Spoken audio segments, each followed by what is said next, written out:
Hi అండి, అందరికీ నమస్కారం. బాగున్నారండి? మేము కూడా చాలా బాగున్నాము. నేనైతే దొండకాయలు కోయటానికైతే వెళ్తున్నానండి.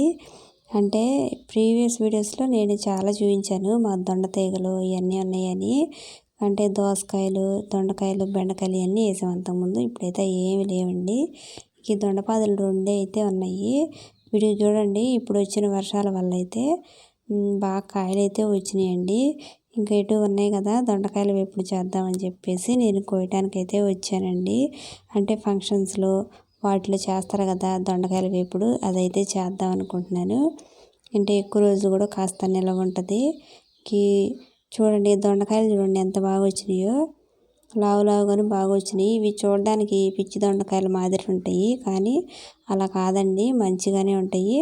టేస్ట్ కూడా చాలా బాగుంటాయి. కాకపోతే ఆ దొండకాయల మీద అయితే సార్లు అట్లయితే వచ్చినాయి. ఇంక ఇట్లా కిందకైతే పందిరి కదా, కిందకి వేలాడైతే ఉన్నాయండి. ఇంక నేనైతే ఈ పందిరిలో దూరి కొట్ల కాయలు అయితే కోసాను. నేనైతే 1/2 కేజీ కాయలు కోస్తున్నానండి. ఇంకా అయితే సరిపోతాయి. ఇంక ఈ దొండకాయలు వేపుడు కూడా చాలా ఆయిల్ పట్టిద్దండి. అందుకే 1/2 కేజీ చేసుకుంటే సరిపోయిద్దిలే. ఇంక అంతకుమించి తక్కువ అయినా చేసుకోవచ్చు. నేనైతే ఒక 1/2 కేజీ వట్టుకైతే కోస్తున్నాను. నేనైతే చూసుకోకుండా బాగా అయితే కోసేస్తున్నాను. ఎందుకంటే అక్కడక్కడ పురుగులు ఉన్నాయి, బొచ్చు పురుగులు. ముందలైతే చూడలేదండి, నేను సగం కాయలు కోసిన తర్వాత చూశాను. చూడండి ఇక్కడైతే ఒక ఆకుకి చాలా ఉన్నాయి అసలు. అట్లా ఉన్న ఆకులను అయితే నేను కొన్ని కోసేసాను, మీకు చూపిస్తాను తర్వాత. నేను ఇన్ని కాయలు అయితే కోసానండి. ఇంకా ఒక్కొక్క కాయ మాత్రం చాలా లావుగాను బాగా వచ్చినాయి. ఇదైతే మందులు అస్సలు వేయలేదండి దొండకాయలకి, అవి న్యాచురల్గా పండించినవి అవే వస్తున్నాయి. నేను ఇంకా పురుగులు పడ్డాయని మీద చూసుకుంటున్నాను. చూడండి బొచ్చు పురుగులు ఒక ఆకుకి ఎన్ని ఉన్నాయో ఆకంతా తినేసేస్తున్నాయి.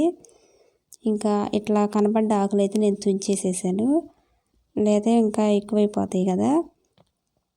చాలా అయితే ఉన్నాయండి బొచ్చు పురుగులు. ఇంకా జాగ్రత్తగా అయితే కోసాను తర్వాత చూసిన దగ్గర నుంచి. ఇంకా నేను ఇన్ని కాయలు అయితే కోసేసుకొని వచ్చేసానండి. ఇంకా ఇవి బాగా సొన అయితే అంటున్నాయి. ఒక 2 సార్లు అయితే శుభ్రం కడిగేస్తున్నానండి. ఇవి ఒక్కొక్క కాయ అయితే ఒక 6 పీసులు కట్ చేశానండి. ఫ్రై కదా, బారుగా కట్ చేసుకుంటే బాగుంటాయి. ఇట్లా కడిగైతే తీసుకున్నాను. చూడండి కట్ చేశాను కూడా. ఒక్క కాయ వచ్చేసి 6 పీసులు కట్ చేశాను. బారు కట్ చేసుకుంటే ఫ్రైకి బాగుంటాయి కదా, అందుకని చెప్పేసి ఇట్లయితే కట్ చేశానండి. ఎప్పుడైనా దొండకాయలు వేపుడు చేసేటప్పుడు ఒక ముందు రోజే మనం కోసుకొని కొద్దిగా ఆరనిస్తే బాగుంటాయి. నేనైతే అప్పుడప్పుడే కట్ చేసి చేస్తున్నాను. కొబ్బరి అయితే తీసుకున్నానండి, కొద్దిగా మెత్తగా అయితే మిక్సీ పట్టాను కొబ్బరి పొడి వేయడానికి. ఇంకా వేరుశనగ విత్తనాలు ఇవన్నీ కూడా తీసుకున్నాను. ఇంకైతే ఆయిల్ డీప్ ఫ్రై చేయడానికి కొద్దిగా ఎక్కువ వేసి ఇట్లా సగం దొండకాయలు అయితే వేస్తున్నాను ముందల. ఈ దొండకాయలు వేపుడు అయితే ఇప్పుడే కోసి నేను చేస్తున్నా కాబట్టి కొద్దిగా వాటర్ అనేది అయితే ఉంటుందండి వీటిల్లో. అప్పుడు వాటర్ ఉండటం వల్ల మనకి ఎక్కువ టైం అయితే పట్టిద్ది ఉడకటానికి. అదే ముందు రోజే కానీ అట్లా కట్ చేసుకొని కొద్దిగా ఆరబెట్టుకుంటే కొద్దిగా తక్కువ టైంలో అయితే అయిపోయింది. నాకైతే చాలా టైం అయితే పట్టింది వేపుడు చేయడానికి. దొండకాయ వేపుడు చేయడానికి చాలా టైం పట్టిందండి. ఇట్లా అయితే ఫ్రై చేశాను ముందర, సగం సగం ఫ్రై చేసేసానండి. మరీ ఎక్కువగా చేసినా కానీ ఫ్రై చేసినా కానీ ఇవి చేదు అనిపిస్తాయి. అందుకని చెప్పేసి అయితే ఇట్లా సగానికి పైన ఇట్లా ఫ్రై చేశానండి. వేపుడికి ఇట్లా సరిపోతాయి. హై ఫ్లేమ్లో పెట్టుకొని ఫ్రై చేశాను. ఇంకా మిగిలిన ముక్కలన్నీ కూడా ఒకేసారి వేసేసి ఇవి కూడా ఫ్రై చేశానండి. ఇక చూడండి మిగిలిన ముక్కలు కూడా వేసేసి ఫ్రై చేసేసాను. ఇట్లా ఫ్రై చేసుకున్న తర్వాత తీసేస్తున్నానండి. ఇవి కూడా నాకైతే ఇవి ఫ్రై అవ్వడానికే అరగంట పట్టింది. చాలా టైం పట్టిందిలేండి, ఇంకా ఇప్పుడే కోసాను కాబట్టి. ఇవన్నీ ఫ్రై చేసినవన్నీ అయితే ఒక గిన్నెలోకి తీసుకున్నాను నేను. బాగా నల్లగా ఇందాక ఏం అవసరం లేదులేండి, ఇట్లా ఫ్రై చేసుకుంటే సరిపోతుంది. కొంచెం డీప్ ఫ్రై ఏం అవసరం లేదు, ఇట్లా చేసుకుందాం. ఇప్పుడైతే వేరుశనగ విత్తనాలు కొన్ని తీసుకొని అయితే ఫ్రై చేశాను. ఇవి కూడా ఫ్రై చేసి కొన్ని అయితే అట్లా వేసుకుంటే సరిపోయిద్ది. మీకు ఎక్కువ తినాలనిపిస్తే ఇంకాస్త ఎక్కువ కూడా వేసుకోవచ్చు. నేనైతే కొద్దిగా వేసాను ఇట్లా. ఇవి కూడా ఫ్రై చేసుకొని కొన్ని అయితే ఈ దొండకాయల్లో వేసేస్తున్నాను. ఇప్పుడైతే కరివేపాకులు కూడా కొన్ని రెబ్బలు అయితే ఇట్లా తీసుకొని ఫ్రై చేసుకొని ఇందులో వేసేస్తున్నాను. ఇప్పుడైతే పెద్ద సైజు ఉల్లిపాయ అయితే ఒకటి కట్ చేశానండి. ఇవి కూడా కాస్త ఎర్రగా అయిందాక అయితే ఫ్రై చేసుకొని తీసేస్తున్నాను. మరి మాడిందాక ఉంచకుండా అయితే కొద్దిగా ఫ్రై చేసి అయితే తీసేస్తున్నానండి. ఈ దొండకాయల్లో ఈ ఉల్లిపాయలు వేయటం వల్ల అయితే మంచి టేస్ట్ కూడా ఉంటుంది. ఇవి కూడా ఫ్రై చేసేస్తున్నాను.